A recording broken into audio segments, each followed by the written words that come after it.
بسم اللہ الرحمن الرحیم. یزید وقت کا حاکم بن چکا تھا. وقت کی حکومت یزید کے ہاتھ میں تھی. کون یزید؟ شام کا رہنے والا. اس نے مدینے کے گورنر کو اپنا پیغام بھجوایا اور کہا کہ حسین ابن علی کو کہو کہ آ کے میری بیعت کرے. کیوں؟ کیونکہ وہ اپنی مرضی کا دین نافذ کرنا چاہتا تھا، اپنی مرضی کی شریعت لاگو کرنا چاہتا تھا. وہ چاہتا تھا امام حسین اسے آفیشل انڈورس کریں کہ وہ جو بات کہہ رہا ہے بالکل ٹھیک ہے، جو شریعت نافذ کرنا چاہ رہا ہے بالکل ٹھیک ہے. یزید یہ چاہتا تھا. جب یہ ساری بات امام حسین کو بتائی گئی، یزید کا پیغام امام حسین تک پہنچایا گیا. امام حسین نے صاف انکار کر دیا، کہا کہ مجھ جیسا تجھ جیسے کی بیعت نہیں کرتا. یزید اس دین کو تباہ و برباد کرنے جا رہا تھا جس دین کے خاطر امام حسین کے نانا آقا دو جہاں سرور کائنات محمد مصطفیٰ صلی اللہ علیہ وسلم نے کوفے کی گلیوں میں اپنے پشت پہ پتھر کھائے تھے، اس دین کو تباہ کرنے جا رہا تھا. امام حسین نے صاف منع کر دیا کہ میں تیری بیعت نہیں کرتا. منع تو کر دیا، ساتھ ہی ساتھ ایک اور فیصلہ کیا. کیا فیصلہ کیا؟ بڑا دردناک فیصلہ کیا. فیصلہ یہ کیا کہ مدینے کو چھوڑنے کا فیصلہ کیا. اب آپ نے سن لیا، میں نے بول دیا کہ امام حسین نے فیصلہ کیا، لیکن یہ فیصلہ بڑا ایک دردناک فیصلہ تھا. کیوں؟ امام حسین اپنے وطن مدینے کو چھوڑنے جا رہے تھے، جس مدینے کی گلیوں میں بچپن میں اپنے نانا کے ساتھ گھوما کرتے تھے، اپنے بابا علی کے ساتھ چلا کرتے تھے. وہ مدینہ چھوڑنے جا رہے تھے. اللہ اکبر. مدینہ بھی کس عالم میں چھوڑ رہے ہیں؟ مدینہ چھوڑنے سے پہلے اپنے نانا کے روزے مبارک پہ تشریف لے کے جاتے ہیں. کہتے ہیں السلام علیکم نانا، آپ کا حسین آپ کو آج چھوڑ کے جا رہا ہے. کیونکہ حسین جانتے تھے واپسی نہیں ہوگی. نانا کے بعد اماں فاطمہ الزہرا کے مزار پہ گئے. مورخین لکھتے ہیں جس طرح ایک معصوم بچہ اپنی ماں کو دیکھ کے لپک جاتا ہے نا، اس طرح امام حسین اپنی ماں کے قبر مبارک کو دیکھ کے قبر پہ گر گئے، زور زور سے رونے لگے. کہنے لگے ماں تیرا لال تجھے چھوڑ کے جا رہا ہے. اللہ اکبر. شاعر نے یہ منظر کیا خوب بیان کیا ہے. جا رہے ہیں تیرے شہر کو چھوڑ کے، نانا دے دعا ہم کو، اب کریں گے کربلا آباد ہم. نانا دے دعا ہم کو، تیرا دین ہے خطرے میں، میں کیسے گھر میں رک جاؤں. طفلی میں تجھ سے جو کیا تھا وعدہ، وہ نبھانے جا رہے ہیں نانا دے دعا ہم کو. نانا اماں کی لحد چھوٹی، روزہ نانا کا چھوٹا، ایسا لگا کہ کلیجے میں کھنجر سا چلا. بے شک حسین کی گردن پہ زد 10 محرم کو لگا تھا، لیکن کلیجے میں کھنجر 28 رجب کو ہی چل گیا تھا جب مدینہ چھوڑ رہے تھے. بہرحال قصے کو آگے بڑھاتے ہیں. امام حسین نے فیصلہ کر لیا مدینے کو چھوڑنے کا. مدینے سے ہجرت ہو رہی ہے. کس کے ساتھ ہجرت کریں؟ اپنے گھر والوں کے ساتھ اور اپنے ساتھیوں کے ساتھ مدینے سے ہجرت ہو رہی ہے. اللہ اکبر. آپ کس عالم میں ہجرت کر رہے ہیں؟ کس کی ہجرت کا آپ کو عالم بتاؤں. بات آتی ہے حضرت امام حسین کی بہن حضرت زینب کی. حضرت زینب کی سواری جا رہی ہے. ایک آواز بلند ہوتی ہے، مدینے والوں اپنی نظریں نیچے کر لو، علی کی بیٹی سوار ہو رہی ہے. یہاں سے امام حسین بڑھے، یہاں سے علی اکبر بڑھے، یہاں سے قاسم بڑھے، یہاں سے عباس بڑھے. حضرت زینب کو سوار جو کرانا ہے. اب سب حضرت زینب کو سوار کرا رہے ہیں. دیکھ لیں کتنی شان و شوکت کے ساتھ جا رہی ہیں پردے میں. میرا دل کہتا ہے یہ بات بھی بولوں کہ جب 10 محرم گزر جائے گی نا، شام غریبہ آ جائے گی، تو یہی زینب سب کو سوار کرائیں گے. آج سب زینب کو سوار کرا رہے ہیں، اس کے بعد 10 محرم کے بعد یہی زینب سب کو سوار کرائیں گے. کیوں؟ کیونکہ اس وقت امام حسین نہیں ہوں گے، حضرت عباس نہیں ہوں گے، علی اکبر نہیں ہوں گے، قاسم نہیں ہوں گے، سب شہید ہو چکے ہوں گے، بیویاں ہوں گی بس، اور کوئی نہ ہوگا. بہرحال قصے کو آگے بڑھاتے ہیں.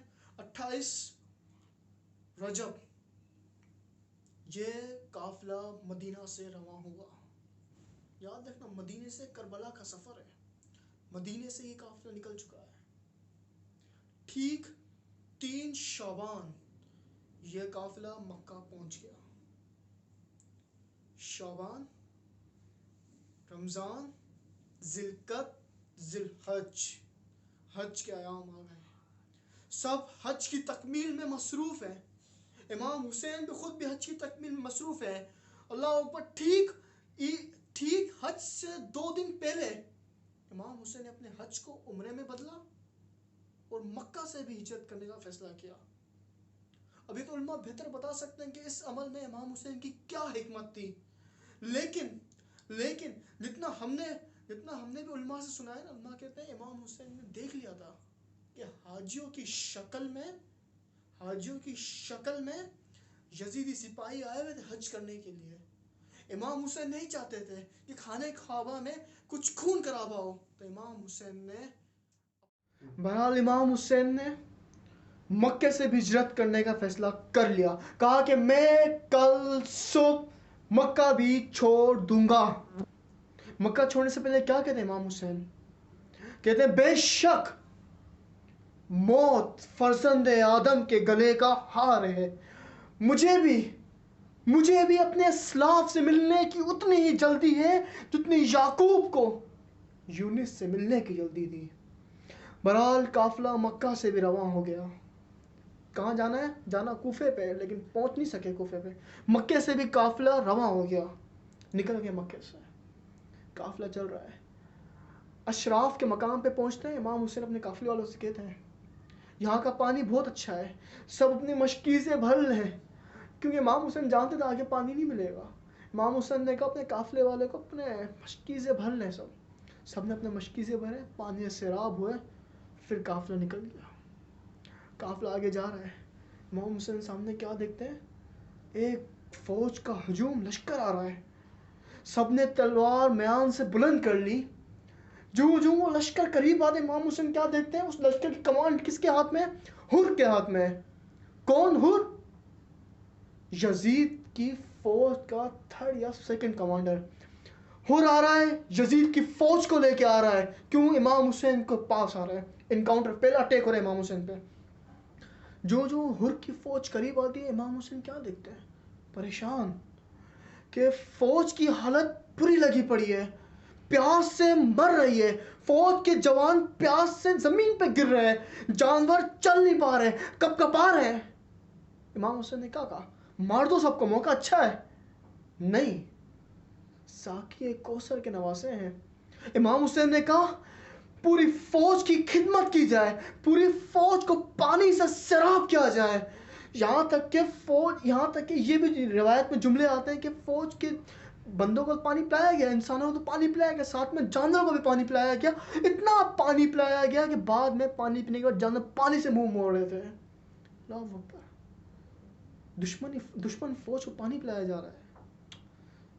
پانی پلانے کے بعد امام حسین نہیں جانتے تھے کہ یہ ہم پہ اٹیک کریں گے، طاقتور ہو جائیں گے، جانتے تھے، لیکن پھر بھی پانی پلایا، انسانیت۔ پانی پلانے کے بعد اپنے راستے نکل رہے ہیں، سامنے حر آ گیا۔ کون حر؟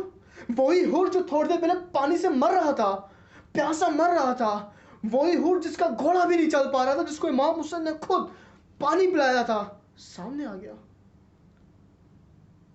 حر کہتا ہے حسین آپ یہاں سے آگے جا نہیں سکتے۔ امام حسین نے کہا ٹھیک ہے، اپنا راستہ موڑ لیا، سامنے پھر آ گیا، کہا کہ امام حسین میں آیا ہی اس لیے ہوں تاکہ آپ کو یہاں سے پکڑ کے عبید ابن زیاد کے پاس لے جاؤں۔ اللہ اکبر۔ یہاں تک پہنچی کہ حر نے امام حسین کی گھوڑے کی لگام پکڑ لی۔ جب یہ کیا تو امام حسین نے کہا حر یہ تو نے کام کیا؟ تیری ماں تیرے غم میں روئے۔ امام حسین نے حر کو یہ جملے کہے۔ اللہ اکبر۔ حر کا جواب سنے، مخالف فوج کا ہے، یزیدی فوج کا ہے، پھر بھی جواب سنے امام حسین کیا بول رہا ہے۔ امام کہہ رہا ہے حسین بے شک آپ نے مجھے یہ ورڈز بول دیے، میں نے سن لیے، اگر یہی ورڈز مجھے کوئی اور بولتا نا میں اس کو لپٹا دیتا، واپسی دیتا جواب، لیکن میں آپ کو نہیں دے سکتا۔ کیوں؟ کیونکہ آپ کی اماں فاطمہ الزہرا ہے، میں ان کو یہ الفاظ نہیں بول سکتا۔ بہرحال قصہ مختصر، حر امام حسین کے قافلے کو کربلا کے میدان میں لے کے آ گیا. 2 محرم الحرام 61 ہجری قافلہ حسین کربلا کے میدان میں آ گیا. امام حسین کو نہیں پتا کہ ہم کربلا کے میدان میں پہنچ گئے. کربلا کے میدان میں داخل ہوتے ہیں, مٹی کا ایک طوفان اٹھتا ہے. وہ مٹی حضرت جناب زینب کے منہ پہ لگتی ہے. جناب زینب مٹی کو فیل کر کے بولتی ہے بھیا یہاں سے کہیں دور چلیں, کہیں آگے چلیں. امام حسین بولتے ہیں بہنا کیا ہوا ہے؟ کہتے ہیں بھیا اس مٹی سے مجھے آپ کے خون کی خوشبو آ رہی ہے. یہ بات سننی تھی. امام حسین نے عباس کو کہا عباس ذرا یہاں کے قریبی لوگوں کو تو بلانا. قریبی مکی میں لوگ آئے وہاں کے. امام حسین سے پوچھا اس زمین کا نام کیا ہے؟ کسی نے کوئی نام اور بتایا, کسی نے کچھ بتایا. ایک بزرگ سے پوچھا بھائی اس زمین کا نام ہے کیا؟ اس نے کہا اس زمین کو کربلا بھی کہتے ہیں. نام کربلا تھا سننا. حسین نے کہا لگاؤ خیمے ہم ادھر ہی قیام کریں گے. کربلا ہو گئی آباد. 2 محرم 61 ہجری کربلا پہنچ گئے, خیمے لگ گئے. امام حسین نے پہلا کام کیا کہ کربلا پہنچ کے کربلا کے قریبی قبیلہ ہے بنی اسد کا قبیلہ. امام حسین نے اس قبیلے کو بلایا. بڑا عجیب کام کیا. کیا کام کیا؟ قبیلے کے لوگوں سے کربلا کی زمین خریدی. خریدنے کے بعد وہی زمین ان کو تحفے کے طور پہ دے دی اور کہا ایک وصیت بھی کی. وصیت کیا کی؟ کہا کہ ٹھیک آج سے 10 دن بعد ہمارے لاشیں اس زمین پہ پڑے ہوں گے, تم لوگ آنا ہمارے لاشوں کو زمین میں دفنا دینا, اور جب کوئی ہمارا پیارا پوچھتا ہوا آئے تو بتا دینا کہ اس کی قبر یہ ہے, اس کی قبر یہ ہے. اور امام حسین نے بنی اسد کے 3 مختلف طبقوں سے گفتگو کی. کیا گفتگو کی؟ سب سے پہلے مردوں سے مخاطب ہوئے. کہا کہ بنی اسد کے بہادر مردوں, میں حسین ابن علی تم سے کہتا ہوں کہ ٹھیک جب 10 دن بعد ہمارے لاشیں زمین پہ پڑے ہوں گے نا, تم کھیتی باڑی کے بہانے آنا, ہمارے لاشوں کو دفنا دینا, ہماری قبر کھود کے ہمارے لاشوں کو دفنا دینا. بنی اسد کے لوگ پریشان ہیں کہ مولا کیا بول رہے ہیں. بات کر لی. اس کے بعد بنی اسد کے لوگوں کو کہا کہ بنی اسد کے مردوں کو کہا جا کے اپنی عورتوں کو بھیجنا, کہنا کہ تم آپ کے مولا نے آپ کو یاد کیا ہے.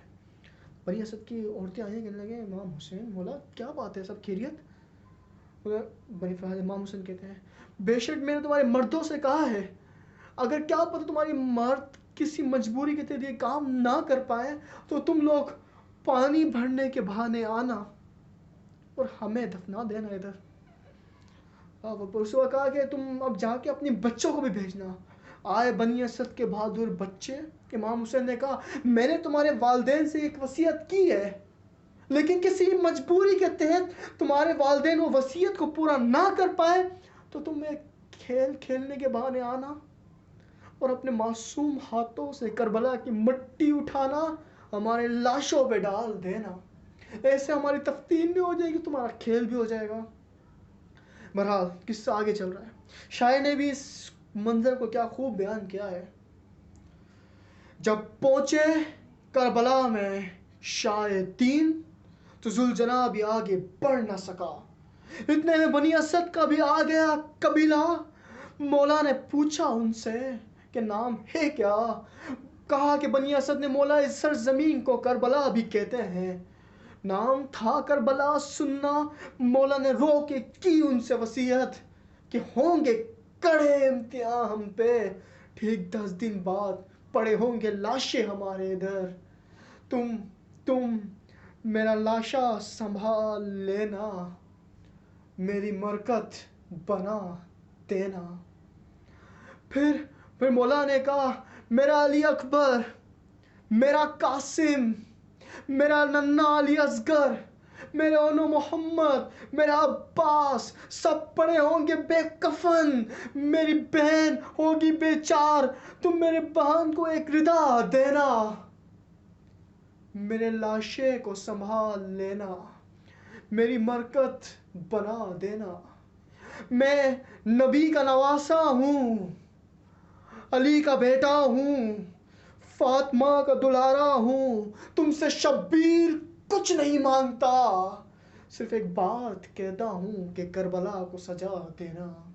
جب زائرین آئیں زیارت کو، ان کو اپنا مہمان رکھنا، ان کو میری سمت سے پانی پلانا، ان کو کھانا کھلانا اور میری دینا دعا۔ میرا لاشا سنبھال لینا، میری مرکت بنا دینا۔ مولا نے کہا جب عصر کے بعد ہوگا تن سے جدا سر میرا، دشمنی میں گزریں گے ہر حد سے یہ دشمن، مجھ میرے لاشے پہ گھوڑے دوڑائیں گے۔ تم میرا لاشا سنبھال لینا، میری مرکت بنا دینا۔ پھر ہوئے مولا بچوں سے یوں مخاطب، کہا کہ بنی اسد کے بہادر بچوں، تم کھیل کھیل کے بہانے آنا ادھر، ہمارے لاشے پہ مٹی ڈال دینا، میری مرکت بنا دینا۔ اور کہا جب بنیں گے روزے ہمارے ادھر تو لوگ پکاریں گے اس جگہ کو رشک جنا، تو تم بھی جنت کو پا لینا، میری مرکت بنا دینا۔ اور امام حسین نے کہا کربلا کی مٹی ہوگی میرا کفن، تو تم اس خاک شفا کو دینا سب کو، میری مرکت بنا دینا۔ اور آخری الفاظ سنیں، آج بھی روز عاشور کے بعد آتے ہیں بنی اسد کے لوگ، کہتے ہیں یاد ہے ہمیں آج بھی مولا کی وہ وصیت، میرا لاشا سنبھال لینا، میری مرکت بنا دینا۔ 2 محرم آ گئی، 61 ہجری، مولا حسین کے خیمے لگ چکے ہیں، کربلا آباد ہو گئی۔